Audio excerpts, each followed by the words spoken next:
32-year-old Ricky Deering is a 15-year Army veteran.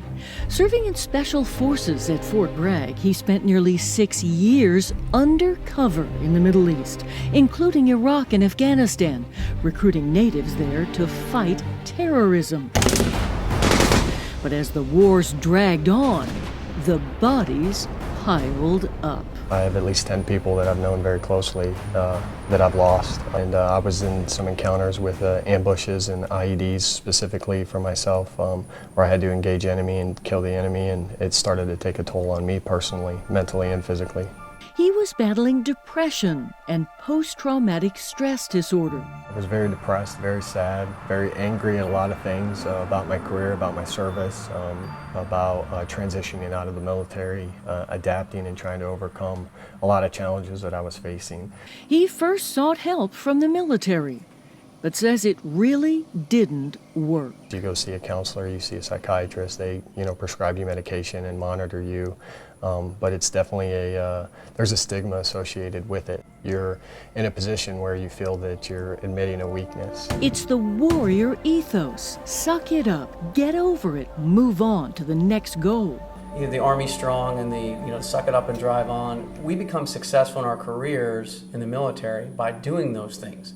By the guy that nothing seems to faze is the guy everybody wants on their team. So even though something's going on the inside, as long as I can, make everybody think I'm okay, then I'm okay and I can be very successful in the military. But at the end, you have to pay the piper.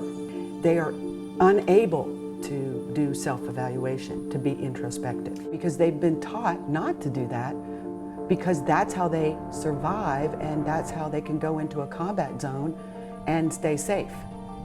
So now, but then they're supposed to come back home and be able to flip the switch and be a good husband, a son, a friend, and many times it's really, really difficult for those soldiers to do that. Deborah Foley and her husband John, a 29-year Army veteran himself, co-founded Horses That Heal, an innovative therapy program for active duty soldiers and veterans. It's based on EGALA, the Equine Assisted Growth and Learning Association. And unlike other horse therapy programs, this one has nothing to do with riding them. It is not about teaching horsemanship or learning how to ride horses.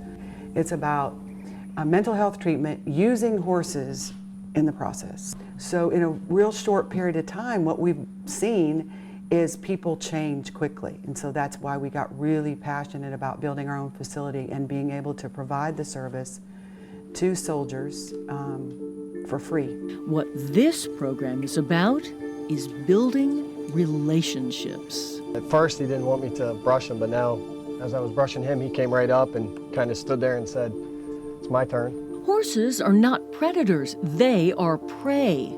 And so unlike a dog who can't wait to see humans, horses are always on alert for danger.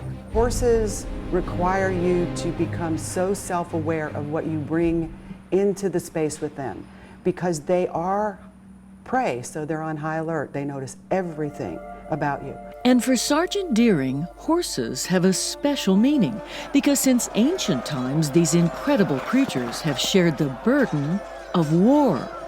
An army with horses had a distinct military advantage. Alexander the Great, Ulysses Grant, the Civil War, all the generals, they had horses and they had a connection. So I create that connection, and I feel that it's something that the military currently didn't offer me. So I was able to come out here, create a connection with horses on an emotional level that you have to earn their respect, you have to earn their trust. Once you do that, you can connect and help deal with the issues that you're going through. In fact, where Sergeant Deering connects most with horses is that ever-alert sense of danger. He spent years on high alert, looking for the enemy, knowing that one slip-up could cost him his life and the lives of those around him.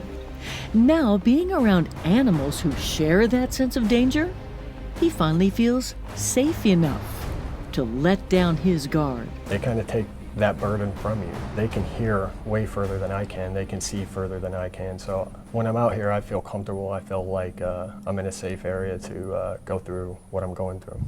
On this day, he set a goal to coax one horse into this box made of rails. And we've identified that box as what?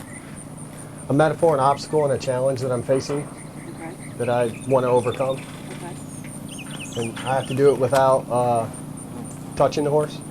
But no such luck. He did not get one horse to go into that box. We'd think that was failure, right? We would be wrong. Often in life, things may not work out that way, and goals shift and goals change, so it teaches you to adapt and kind of learn the experience around you and learn the environment around you in order to enjoy the experience other than focusing on just one complete goal. Try to get that patience and take that time to enjoy what's going on around me where we've had difficulty doing that, I think, as veterans and soldiers. Learning to lay down that military mindset of accomplish the goal at any cost to living life in the moment, unguarded. It may seem simple to us, but to those trained to fight, to kill, to win, it is a challenge of the highest order. Of course, we get feedback from family members, and they'll say, I don't know how in the world my husband or my spouse coming out here and being with horses is changing him, but it is. The program depends on grants and donations to keep the service free for military personnel. We need public awareness. We need to get the word out. We need funding. We need volunteers.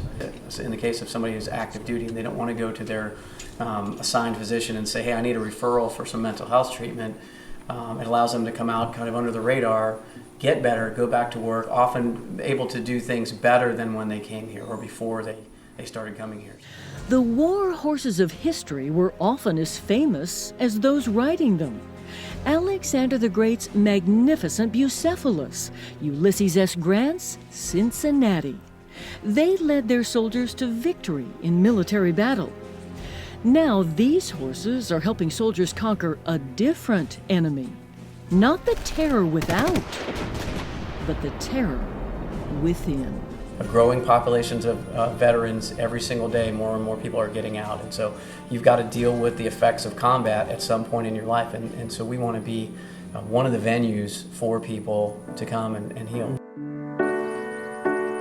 I'm very big on emotional intelligence and not just understanding emotionally what I'm going through, but emotionally what other people are going through as well. We all bring some type of emotion and something, energy to the table, and going to the Veterans Affairs, this program is an offer to me.